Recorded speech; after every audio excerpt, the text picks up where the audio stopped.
नमस्कार, संसद टीवी में आपका स्वागत है। मैं हूं प्रतिबिंब शर्मा और आप देख रहे हैं हमारा बजट विशेष मुद्दा आपका। 1 फरवरी को पेश किए जाने वाले बजट 2024 की तैयारियां अंतिम चरण में हैं। वर्ष 2023 में भारत सबसे तेजी से बढ़ती प्रमुख अर्थव्यवस्था के रूप में उभरा है और 2030 तक दुनिया में तीसरी सबसे बड़ी अर्थव्यवस्था बनने की योजना भी बना रहा है या फिर उस पर काम किया जा रहा है। स्थानीय विनिर्माण और निर्यात से लेकर कई पहलुओं पर भारत की वृद्धि और संभावनाओं ने दुनिया के सुस्त विकास को मात दी है। जी हां, गत सप्ताह बुधवार को नॉर्थ ब्लॉक में हलवा सेरेमनी के साथ बजट प्रोसेस शुरू हो गया। वित्त मंत्री निर्मला सीतारमण ने बजट की हलवा सेरेमनी की रस्म निभाते हुए सभी अधिकारियों को हलवा बांटा। कहा जाता है कि हलवा सेरेमनी के बाद से बजट की छपाई शुरू हो जाती है और इसके लिए संबंधित अधिकारियों को एक विशेष कमरे में जुटाया जाता है। पिछले 3 साल से पेपरलेस बजट पेश किया गया है और इस बार भी इसे पेपरलेस तरीके से ही प्रस्तुत किया जाएगा। हम आज विशेषज्ञ मेहमानों के माध्यम से वर्ष 2023 में अर्थव्यवस्था की गति को जानने की कोशिश करेंगे। ये भी जानने की कोशिश करेंगे कि इस बार का बजट पूर्ण बजट होगा या फिर अंतरिम बजट होगा, लोक लुभावना बजट होगा या फिर विकास को गति देने वाला बजट होगा, क्योंकि लोकसभा चुनाव से पहले मोदी सरकार का ये अंतिम बजट होगा। हम आपको बता दें कि अंतरिम बजट और सालाना आम बजट से कई मायनों में बहुत अलग होता है। आम चुनाव के साल में केंद्र सरकार द्वारा शुरुआत के कुछ महीनों के लिए अंतरिम बजट पेश किया जाता है। ये आम बजट से छोटा होता है और इसमें नई सरकार के गठन तक राजस्व और व्यय के अनुमान को प्रस्तुत किया जाता है, जिससे मार्केट में निवेशकों का भरोसा बना रहे। ये बजट तब तक लागू रहता है जब तक कि नई सरकार अपना नया पूर्ण बजट पेश नहीं कर देती। 2 विशेषज्ञ मेहमान हमारे साथ जुड़े हुए हैं। आनंद सिंह बाल हैं, पूर्व प्रधान आर्थिक सलाहकार भारत सरकार हैं, वर्चुअली हमारे साथ जुड़े हुए हैं। आपका बहुत बहुत स्वागत है आनंद जी। प्रोफेसर चरण सिंह कार्यकारी अधिकारी हैं एग्रो फाउंडेशन के, वो हमारे साथ स्टूडियो में मौजूद है। चरण जी, आपका बहुत बहुत स्वागत है।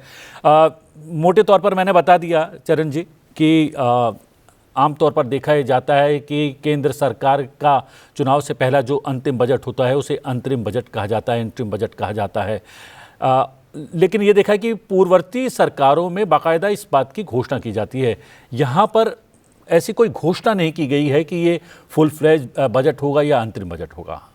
हाँ, बिल्कुल ठीक है, पर मुझे क्योंकि पूर्ण विश्वास है कि कुछ महीनों के लिए बजट प्रस्तुत किया जा रहा है, तो ये अंतरिम या वोट ऑन अकाउंट्स कह लीजिए, अंतरिम बजट ही होगा। और इससे सबसे बड़ी बात ये होती है, जैसे आपने भी खुद कहा, कि पूरे पिछले साल के अनुमान पूरे आ जाते हैं, एस्टिमेट्स आ जाते हैं, तो वो मार्केट के लिए, पॉलिसी मेकर्स के लिए और स्कॉलर्स के लिए बहुत फ़ायदा हो जाता है कि उस पे हम लोग सब रिसर्च कर सकते हैं। पर क्योंकि इलेक्शंस बिल्कुल सिर के ऊपर होती हैं, तो कुछ महीनों के लिए, 4 महीनों के लिए एक जैसे वोट ऑन अकाउंट्स हो जाता है। तो इसका पर ये मतलब नहीं होता है कि कॉन्टीन्यूटी में फ़र्क आता है, क्योंकि सबसे बड़ी बात यह है कि सरकार की ये ख़ास चीज़ रही है, जितनी भी मुश्किलें आई इन्होंने फिस्कल कंसोलिडेशन पे बहुत जोर दिया है। तो मुझे लगता है स्कॉलर्स और रिसर्चर, इकोनॉमिस्ट सब यही देख रहे होंगे कि डेफिसिट कहाँ तक गया और उसके कंसोलिडेशन कैसे आगे बढ़ेगी। तो इसलिए एक कॉन्टीन्यूटी ज़रूर सामने आ जाएगी।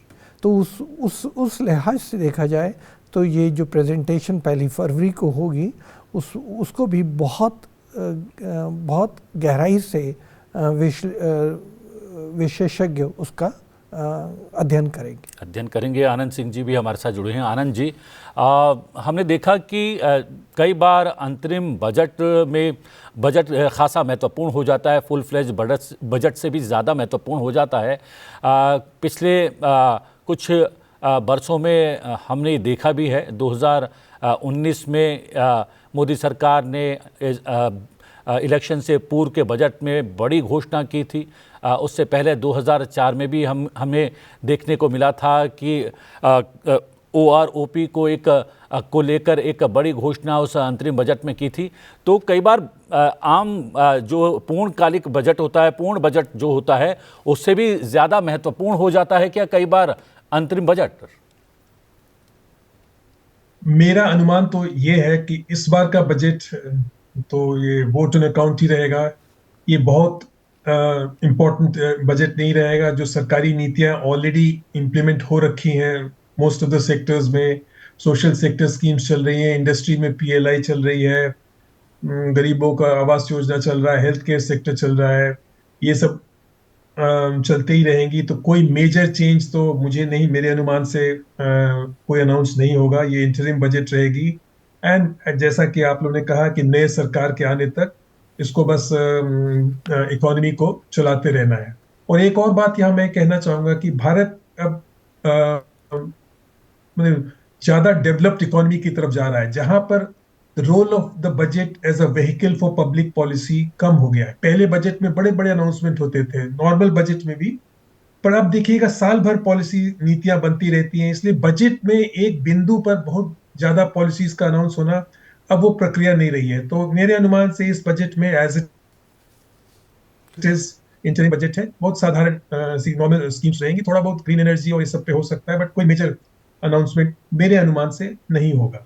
लेकिन हमने देखा 2019 में चुनाव पूर्व जो एक बजट पेश किया गया था, जिसे अंतरिम बजट हम लोग बार बार कह रहे हैं, उसमें एक बड़ा फैसला लिया गया था इनकम टैक्स स्लैब्स को लेकर। तो ऐसा कोई फैसला क्या इस बार भी संभव है क्या? मेरे अनुमान से तो नहीं है। वैसे इस सरकार के बारे में अपनी नीतियों को वो अपने बहुत अच्छी तरह से सीक्रेट रखते हैं। तो बट जहां तक बाजार में और मेरा अनुमान है, कोई ऐसी बड़ी नीति इनकम टैक्स या इसमें भी मेरे हिसाब से नहीं आएगी। जी चरण जी, आपको क्या लगता है कि क्या कोई बड़ा फैसला हो सकता है, कोई बड़ा कदम इस बार के अंतरिम बजट में? देखिए, मैं तो ये कहता हूँ कि बड़ा कदम तो सरकार ने पहले ही इस तरीके की नीतियाँ बनाई हैं कि हम लोग फास्टेस्ट ग्रोइंग इकॉनमी हैं। आपको पता ही है कि 7.2 से हम पिछले साल बढ़े हैं। इस साल का जो अनुमान है 7.3 है, उससे ज़्यादा है, जबकि दुनिया भर में 3 से कम का ग्रोथ रेट होने वाला है। तो ये नीतियों का ही नतीजा है कि हम लोग इतनी तेज़ गति से आगे बढ़ रहे हैं। जहाँ तक इन्फ्लेशन का भी सवाल है, वो भी हमारे यहाँ कंट्रोल में है। तो ये नीतियाँ तो बहुत अच्छी चल ही रही हैं। क्योंकि ये नीतियाँ चल रही हैं, मैं इनको बड़ी नीति तो नहीं कहूँगा, पर ये ज़रूर कहूँगा कि उनकी कॉन्टीन्यूटी के लिए कुछ फैसले तो ज़रूरी हैं और वो होने भी चाहिए। बेशक वोट ऑन अकाउंट्स है, क्योंकि बजट जो होता है, बजट के जो अनाउंसमेंट होती है वो एक्चुअली अकाउंट्स नहीं होती है। उसमें एक सरकार की नीयत क्या है और नीति क्या है वो सामने उभर के आती है। और 10 साल से यही सरकार चल रही है और इनकी नीतियां तो काफ़ी स्पष्ट हैं और नीयत भी काफ़ी स्पष्ट है। उसी को आगे मद्देनज़र रखते हुए मुझे लग रहा है कि कुछ तो अनाउंसमेंट्स आएंगी ही आएंगी। तो क्या वो अनाउंसमेंट्स हो सकती हैं जो मेरी नज़र में आ सकती हैं? एक तो फिस्कल कंसोलिडेशन पे हो सकती है और उसमें साफ पता लग जाएगा। ये सरकार की ये खासियत भी है। आप कह रहे थे पॉपुलर बजट होगा या पॉपुलर स्कीम्स होंगी।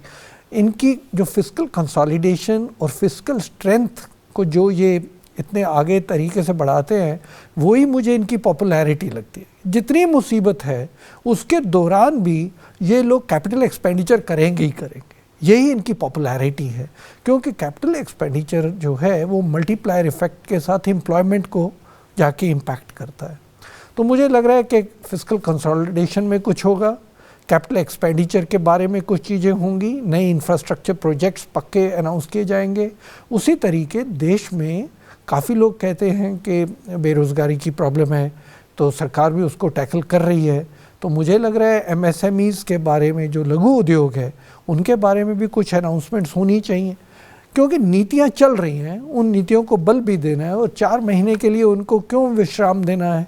तो उनको जो जिस ज़रूरत पे जिस समय ज़रूरत है, देखिए एक दवाई की तरह समझिए कि अगर हर 6 घंटे के बाद एक दवाई लेनी है तो लेनी है। उसी तरीके बजट हर वर्ष में आता है। हर वर्ष में लोग देख रहे हैं कि क्या आगे होना है, और ऐसे अगर करें 4 महीने के लिए अभी अंतरिम है, उसके बाद 8 महीने का आएगा, तो एक किस्म का 2 साल के बाद एक प्रॉपर बजट आएगा और पॉलिसी में डिसकॉन्टिन्यूटी आ जाएगी। तो मेरी समझ के मुताबिक जो अहम जगहें हैं, जो अहम नीतियां हैं, उनको बल भी दिया जाना भी चाहिए और दिया जाएगा। और उनमें लघु उद्योग है। उसी तरीके देखिए टूरिज़्म है। टूरिज्म पे इतना बड़ा कार्य हुआ है पिछले हफ्ते, उसको भी तो बल देना है और आगे कैसे उसने बढ़ना है, तो उस पर भी कुछ मुझे लग रहा है अनाउंसमेंट्स होंगी। तो मैं कॉन्टिन्यूटी ऑफ पॉलिसी के नज़र से देख रहा हूँ और मैं उनको बड़े तो कदम नहीं कहूँगा, ना ही पॉपुलर कहूँगा, पर ये ज़रूर कहूँगा कि उनकी कॉन्टिन्यूटी के लिए कुछ अहम नीतियाँ अनाउंस भी होंगी और कुछ को स्ट्रेंथ भी होनी चाहिए। जी आनंद जी, अगर बात करें पिछले बजट से इस बजट के एक साल की पूरी यात्रा को, इस यात्रा को आप किस तरीके से देखते हैं? और पिछले बजट में जो घोषणाएं की गई थी उसका लाभ लोगों तक कितना पहुंच पाया है? पॉलिसीज़ और योजना परियोजना जो हैं, जो इंट्रोड्यूस की गई थी, क्या वो लोगों के लिए फ़ायदेमंद रही हैं? किस तरीके से देखते हैं पूरे इस एक बरस को? ये आप सारी जो योजनाएं पिछले बजट में अनाउंस हुई थी, उसका अगर एक आंकड़ा हम देखें तो जीडीपी एस्टिमेट जो हमारा 23-24 का कह रहे हैं कि 7.3% रेट ऑफ ग्रोथ होगा, विच इज हायर देन जो आरबीआई ने प्रेडिक्ट किया था। ये हमें बता रहा है कि नीतियां ग्राउंड पे काम कर रही हैं, चाहे वो इंडस्ट्री में हो, प्रोडक्शन लिंक्ड इंसेंटिव हो, चाहे वो हाउसिंग सेक्टर में हो, चाहे वो एमएसएमई सेक्टर में भी जो क्रेडिट देते हैं उसके लिए जो बैकिंग अप हो रही है। इन सब सेक्टरों में जो स्कीम्स अनाउंस किए गए थे वो अच्छी भली भांति चल रही हैं। एंड अब हम सबको मालूम ही है कि monitoring of announcements of the budget बहुत सीरियसली लिया जाता है। मिनिस्ट्री ऑफ फाइनेंस में एक विभाग में यही काम रहता है कि जो अनाउंस किए गए स्कीम्स लास्ट ईयर बजट में उनकी भरपाई हुई कि नहीं, तो उसको हम सबको मालूम है, उसको ये सरकार एज कंपेयर टू अर्लियर सरकारें बहुत ही ज्यादा इंपॉर्टेंस देती है और उसको उस पर अमल किया जा रहा है कि नहीं, उस पर पूरा जोर रहता है। तो मोटी सी बात मैं एक ये कहूंगा कि जो चीजें अनाउंस की गई वो ग्राउंड पे ट्रैक्शन को मिला, और उसके कारण अगर एक इंडिकेटर में हम लेना चाहें तो हमारी जो ये जीडीपी ग्रोथ है इस साल 23-24 की, वो 7.3% पे आ रही है, इवन मोर देन 22-23 7.2% के।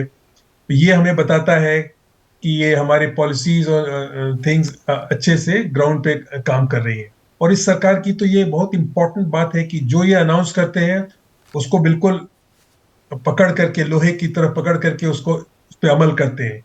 ये नहीं कि कुछ अनाउंस कर दिया हो फिर उस पर कुछ काम नहीं हुआ। ये सरकार की तो नियत ही इम्प्लीमेंटेशन, स्ट्रॉन्ग इम्प्लीमेंटेशन ये बहुत ही इस सरकार की मजबूती रही है, और ये हमें देखने में मिलता है लास्ट ईयर बजट अनाउंसमेंट्स में। मैं वो डिटेल में नहीं जा रहा हूं, बट ब्रॉडली हम सबको मालूम है कि जो भी इन्होंने अनाउंस किया वो इम्प्लीमेंट हो रहा है, एंड उसकी असर हो रहा है कि हमारी इकोनॉमी अच्छे से सस्टेनेबल वे में ग्रो कर रही है। We are one of the fastest growing economies in the world. Large economies में we are one of the fastest, and जैसे हमारे सिंह साहब बोल रहे थे, हम 7+ पे ग्रो कर रहे हैं और दुनिया 3% पे ग्रो कर रही है। हमारा पर कैपिटा इनकम बढ़ रहा है, हम third largest economy purchasing power terms में। इन सबको देखते हुए हमारे we are on a good track to growth. जी प्रोफेसर चरण सिंह जी, अगर डायरेक्ट फॉरेन इन्वेस्टमेंट की बात करें, जिस तरीके से पॉलिसीज़ हम लोगों ने लागू की है, विश्वास तो बहाल हुआ है, लेकिन उस अनुपात में वो इन्वेस्टमेंट नहीं आ पाया, उसकी क्या वजह हो सकती है? देखिए, सबसे बड़ी बात जो मैं कहनी चाहूँगा कि इस वर्ष में फिस्कल कंसोलिडेशन बहुत अच्छा हुआ है। जीएसटी कलेक्शन देखिए कितना अच्छा हुआ है, और आप सिर्फ एफडीआई देख रहे हैं, पर एफडीआई में दो चीज़ें इन्वॉल्व होती हैं। एक तो विदेश में क्या हो रहा है, क्योंकि वहीं से पैसा आना है, और अगर विदेश इतनी मंद गति से चल रहा है तो फॉरेन डायरेक्ट इन्वेस्टमेंट इतनी आसानी से नहीं, पर फॉरेन इंस्टीट्यूशनल इन्वेस्टमेंट आप देखिए वो तो अच्छी खासी आ रही है, और हमारी स्टॉक मार्केट देखिए किस तरीके बढ़ रही है। वो दिखा रहा है कि यस, फॉरेन डायरेक्ट इन्वेस्टमेंट में थोड़ी चोट ज़रूर आई है, और उसका कारण ही ये है कि विदेश में जो मंदी चल रही है उसको मद्देनज़र रखिए। उसकी रिफ्लेक्शन एक्सपोर्ट्स में भी हुई है, पर करंट अकाउंट डेफिसिट हमारा 1% के आसपास ही चल रहा है, जो एक बहुत अच्छा इंडिकेटर होता है। फॉरेन एक्सचेंज रिजर्व जहाँ तक सवाल है, वो हमारे 617 बिलियन डॉलर्स चल रहे, 617 बिलियन डॉलर्स चल रहे, 11 महीने का इंपोर्ट कवर है। तो जहाँ तक मजबूती का सवाल है देश का, वो तो सॉलिड चल रहा है। और फॉरेन डायरेक्ट इन्वेस्टमेंट के क्योंकि बहुत ज़्यादा कारण होते हैं, ये कोई कारण नहीं है कि देश में कहीं कोई कमज़ोरी सामने आई है। एक और चीज़ आप देखिए, देश में जो हमारे फाइनेंशियल इंस्टीट्यूशंस हैं, बैंकिंग सेक्टर है, उनके जितने भी आंकड़े आप देख रहे हैं नॉन परफॉर्मिंग एसेट्स में, अभी हाल में रिजर्व बैंक ने एक रिपोर्ट निकाली थी, फाइनेंशियल स्टेबिलिटी रिपोर्ट। इतना रोबस्ट बैंकिंग सिस्टम चल रहा है और नॉन परफॉर्मिंग एसेट्स एकदम नीचे आ रहे हैं। तो देश की अपनी मजबूती एफडीआई को उस एंगल से या उस रिफ्लेक्शन में देखा जाए तो वो एफडीआई का थोड़ा कम होना वही एक मेन कारण है कि विदेश में स्थिति क्योंकि बहुत बिगड़ती जा रही है और सुधरी नहीं है। और आपको पता ही है कि पिछले पूरे वर्ष में रशिया यूक्रेन वॉर का नतीजा सामने उभर कर आ रहा है, बहुत ज़्यादा अनसर्टनिटी रही है और कितने वर्षों के बाद यूरोप में ऐसी लड़ाई लगी है। तो इसलिए एफडीआई का थोड़ा कम होना, मैं उसको किसी भी तरीके देश की अर्थव्यवस्था में कमजोरी नहीं समझता हूँ। आनंद सिंह जी, एक और चुनौती है जो वैश्विक परिदृश्य का यहाँ पर जिक्र किया प्रोफेसर चरण सिंह जी ने, उसके लिए भी जो है फॉरेन जो इन्वेस्टमेंट है वो थोड़ा सा प्रभावित हुआ है। लेकिन इसके तो अलग अलग मोर्चे और खुल रहे हैं। गल्फ में भी जो है एक अलग तरीके की लड़ाई शुरू हो गई है, ईरान और अमेरिका के बीच भी जो है वो तकरार शुरू हो गई है। परिदृश्य जो है आने वाले समय में सुनहरा होने की जगह थोड़ा सा और भी बिगड़ा हुआ नज़र आ रहा है। ऐसे में अगर अस्थिर वैश्विक कच्चे तेल की कीमत रहती हैं तो वो एक चुनौती रहेंगी क्या, और अगर वो चुनौती रहेगी तो उससे निपटने के लिए सरकार तैयार है, और वो क्या परिलक्षित होगी हमारे इस बार के बजट में? आपने बहुत इम्पोर्टेंट मुद्दा उठाया है। ग्लोबल जो कंडीशंस हैं वो काफी सॉर्ट ऑफ अभी स्टेबल नहीं है, फ्रेजाइल है, और उस पर बिल्कुल पेट्रोलियम प्राइसेस पे असर पड़ सकता है। पर उसके लिए सरकार अपनी उन्होंने नीति बना रखी है, उनके पास चेक्स एंड बैलेंसेस हैं। उन्होंने इंटरनेशनल रिलेशंस में कई सारे पेट्रोल इंपोर्टिंग नेशन से अपना नाता जोड़ रखा है। अब वो ऑफन ये डेवलप्ड कंट्री के बोलने के खिलाफ भी उन्होंने खासकर हमने देखा रशिया यूक्रेन वॉर के समय भी हम लोग रशिया से इंपोर्ट कर रहे थे। ऑल्दो ये चीज कई देशों को पसंद नहीं थी, बट अब भारत अपनी फॉरेन पॉलिसी में अब उभर के आया है, स्ट्रांग हो गया है, रेजिलिएंट हो गया है। अब वो किसी ब्लॉक को नहीं उसने ज्वाइन कर रखा है, हर मुद्दे पर on a case to case basis पे वो डिसीजन लेता है। सो ये जो ग्लोबल वैश्विक जो फ्रेजिलिटी आई है उस पर भी हर मुद्दे पर भारत का अब यही रुझान है कि हर मुद्दे पर वो on a case by case basis लेगा और किसी ब्लॉक के साथ उस तरह नहीं जुड़ेगा। और एक बहुत इंपॉर्टेंट मुद्दा इसमें आता है कि ग्लोबल वैल्यू चेन्स की रेजिलियंस का, because of corona, because of this Wars, अब इंक्रीजिंगली कंट्रीज ने रियलाइज किया है कि एफिशिएंसी से ज्यादा सेफ्टी की जरूरत है। Global value chain semiconductor chips में, दवाइयों में, हर देश अब इंक्लूडिंग इंडिया अब कोशिश कर रहा है कि हमारे वैल्यू चेन्स स्टेबल हो, रेजिलिएंट हो, स्ट्रांग हो। केवल सबसे सस्ती चीजें हम नहीं लाएं और ग्लोबल वैल्यू चेन्स को सशक्त बनाएं, वो ज्यादा जरूरी है।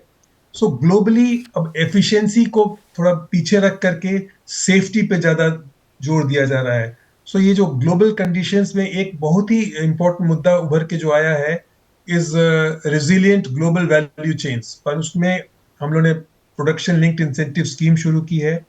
इंपॉर्टेंट आइटम्स जो इंटरनेशनल इकोनॉमी को, ग्लोबल इकोनॉमी को, इंडियन इकोनॉमी को आगे बढ़ाएंगे, कंप्यूटर चिप्स, फार्मास्यूटिकल्स, इलेक्ट्रॉनिक्स, इन सब पे हमें इंसेंटिव दे करके बड़ी बड़ी कंपनियों को हम बुला रहे हैं। और हम चाह रहे हैं कि भारत जैसा बड़ा देश, ऑलमोस्ट ये कॉन्टिनेंट है, कि सेल्फ सफिशिएंट हो, और ये हम किसी की तरफ हाथ बढ़ा करके भीख न मांगे कि हमको भाई एपीआई दो दवाइयों के लिए, हमें सेमीकंडक्टर चिप्स दो, हमें कंप्यूटर्स दो। इन सब से हम लोग हट रहे हैं। एंड स्पेशली ये चेंजेस इसलिए आई हैं कि ग्लोबल इकोनॉमी में थोड़ी इंस्टेबिलिटी और फ्रेजिलिटी हो गया, और ये बढ़ेगी। इस साल आपको मालूम है 40 देशों में इलेक्शन हो रहे हैं, तो हर तरह के प्लेयर्स आएंगे, तो इसके कारण और इंस्टेबिलिटी बढ़ेगी। यूएसए में कोई जैसे मिस्टर ट्रम्प आ जाए अगर प्रेसिडेंट, उसका अलग ही मुद्दा उठेगा कि वो अपने इंडस्ट्रीज को बचाएंगे। तो उन सबको देखते हुए पूरे इकोनॉमी में अब ये इम्पोर्टेंट हो रहा है कि इकोनॉमी रिजिलियंट हो, स्ट्रांग हो, ग्लोबल वैल्यू चेन्स हमारे स्ट्रांग हो। एंड जैसे आरबीआई गवर्नर ने कुछ दिन पहले कहा कि इंडियन इकोनॉमी की अब खासियत रही है कि हम लोग काफी रेजिलियंट हो गए। हम लोग नॉक्स ले लेते हैं अपने ऊपर, कोरोना को ले ये जो लिया, अंतर्राष्ट्रीय रशिया परिदृश्य की यूक्रेन वॉर बात को भी की ले है, लिया, हम आपने लोग भी शुरू की अच्छी। और आनंद जी भी इस बात का जिक्र कर रहे हैं, उसका भारत की इकोनॉमी पर, भारत की अर्थव्यवस्था पर इसलिए भी बहुत ज़्यादा असर नहीं पड़ रहा है क्योंकि हमारी आंतरिक व्यवस्था जो है वो बहुत ज़्यादा सुदृढ़ है, मजबूत है। और इसकी एक वजह यह भी है कि प्रधानमंत्री लगातार वोकल फॉर लोकल के लिए जो है अपील करते रहे हैं, उसका भी असर हो रहा है। और हमारा बाज़ार, हमारे दस्तकार हैं वो खासे मजबूत हो रहे हैं। कोई शक ही नहीं है, इतना बड़ा कंट्री है, कॉन्टिनेंट के बराबर है। इस कॉन्टिनेंट के अंदर रूरल और अर्बन अलग है। और अभी आप देखिए, जैसे गवर्नर रिजर्व बैंक ने डावोस में स्पीच भी दिया है, और लेटेस्ट आरबीआई का बुलेटिन देखिए, उसमें भी क्लियरली आ रहा है कि जहाँ पे अर्बन और रूरल डिमांड का सवाल है, व्हीकल्स का सवाल है, अगर मैन्युफैक्चरिंग इंडेक्स देखें उनका सवाल है, सब जगह एकदम रोबस्ट इकॉनमी चल रही है। आपको मैं एक बात बतानी चाहूँगा कि हम लोग पता नहीं उसमें कितना विश्वास करते हैं कि नहीं देशवासी, जो G20 में हमने रोल प्ले किया है इस बार, एकदम अहम रोल प्ले किया है, उसमें लाइफस्टाइल फॉर एनवायरनमेंट पे भी काफ़ी जोर दिया है। तो आप जो बात कर रहे हैं उसमें रिन्यूएबल सोर्सेज ऑफ एनर्जी पे हमने काफ़ी ज़्यादा जोर दिया है, खास करके सोलर पैनल्स पे और विंड एनर्जी को हार्नेस करने में। तो इसलिए मुझे लग रहा है, एक तो अभी कह ही रहे थे, उसकी वजह एक ये भी है कि मोदी जी का हमेशा ये रहा है कि हम आत्मनिर्भर बने। हाँ। और इस क्षेत्र में भी, ऊर्जा के क्षेत्र में आत्मनिर्भर बनना इसलिए भी आवश्यक है क्योंकि वैश्विक परिदृश्य जो है वो थोड़ा सा डामाडोल है। बिल्कुल। पर सबसे बड़ी बात है कि हर चीज़ इस एंगल से देखी जा रही है कि देशवासियों के लिए वो कितनी लाभदायक है। जी। तो अगर रशिया से ऑयल इंपोर्ट करना पड़ रहा है, कर रहे हैं, और अगर ऑयल प्राइसेस कम हैं और उनका रिजर्व रख रहे हैं। पर अच्छी बात यह है कि अपने देश में भी हाल ही में कहा गया था कि कुछ ऑयल रिजर्व्स हमारे यहाँ भी मिले हैं। तो रिन्यूएबल सोर्सेज ऑफ एनर्जी है, विंड एंड सोलर एनर्जी, उन पे सब हम लोग उसका फ़ायदा ले रहे हैं। अब देखिए कि अगर हमारी ओलंपिक बिडिंग सक्सीड कर जाए तो फिर एक किस्म का बहुत ज़्यादा ज़ोरों से कंस्ट्रक्शन एक्टिविटी शुरू हो जाएगा।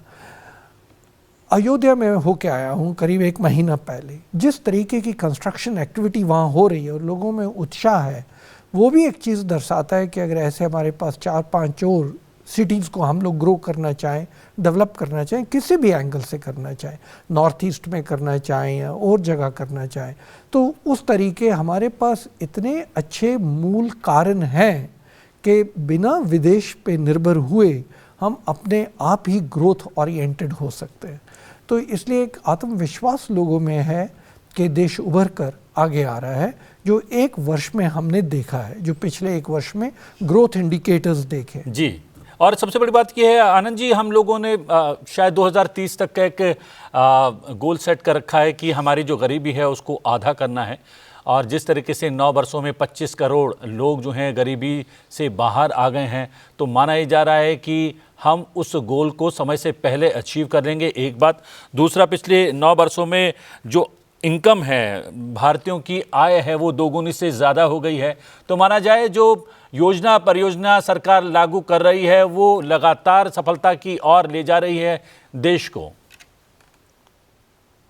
नहीं, बिल्कुल इंक्लूसिव ग्रोथ में तो भारत विश्व के देशों में बहुत ही हाई रैंकिंग पे आएगा। जी। जिस तरह से हमारी ग्रोथ प्रोसेस में मार्जिनलाइज्ड एंड पुअर पीपल को इनकॉर्पोरेट किया गया है, whether it is through 80 crore को खाना देना, whether it is through direct benefit schemes, whether it is through MSME को सपोर्ट करना, जिस तरह से लोग मेन स्ट्रीम इकोनॉमी में जुड़ रहे हैं।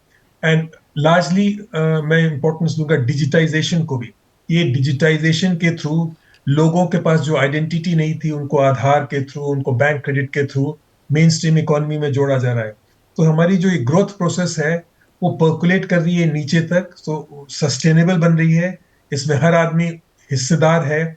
ये नहीं हो रहा है कि केवल बड़े बड़े इंडस्ट्रियलिस्ट ज्यादा ग्रो करें। इनइक्वालिटी जरूर है, किसी भी इकोनॉमी में जो अच्छे पे ग्रो करेगा तो इनइक्वालिटी थोड़ी बहुत बढ़ेगी, बट ज्यादा इंपॉर्टेंट है कि हर तबके के लोगों को स्कोप मिलना चाहिए, उनको ऑप्शन मिलना चाहिए, उनको रोजगारी बेरोजगारी के हटने के लिए उनको क्रेडिट मिलना चाहिए, उनको एम्प्लॉयमेंट मिलना चाहिए, जो हमारे देश में हो रहा है। ग्लोबली हर जगह अभी जी। अनएम्प्लॉयमेंट की प्रॉब्लम है, इंडिया में भी थोड़ी बहुत प्रॉब्लम है, इसमें कोई दो राय नहीं है।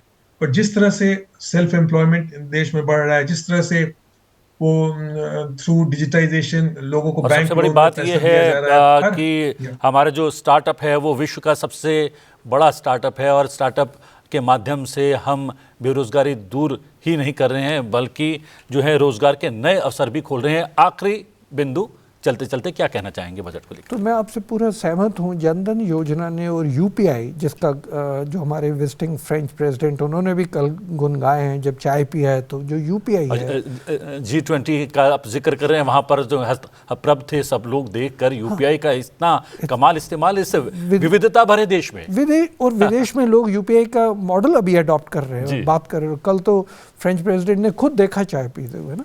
तो जनधन योजना और जिससे यूपीआई हर जगह पहुंच गया है, डिजिटल पेमेंट की जहां बात हो रही है, हाउसिंग और इंफ्रास्ट्रक्चर की बात हो रही है, ये सारे एम्प्लॉयमेंट ओरिएंटेड है।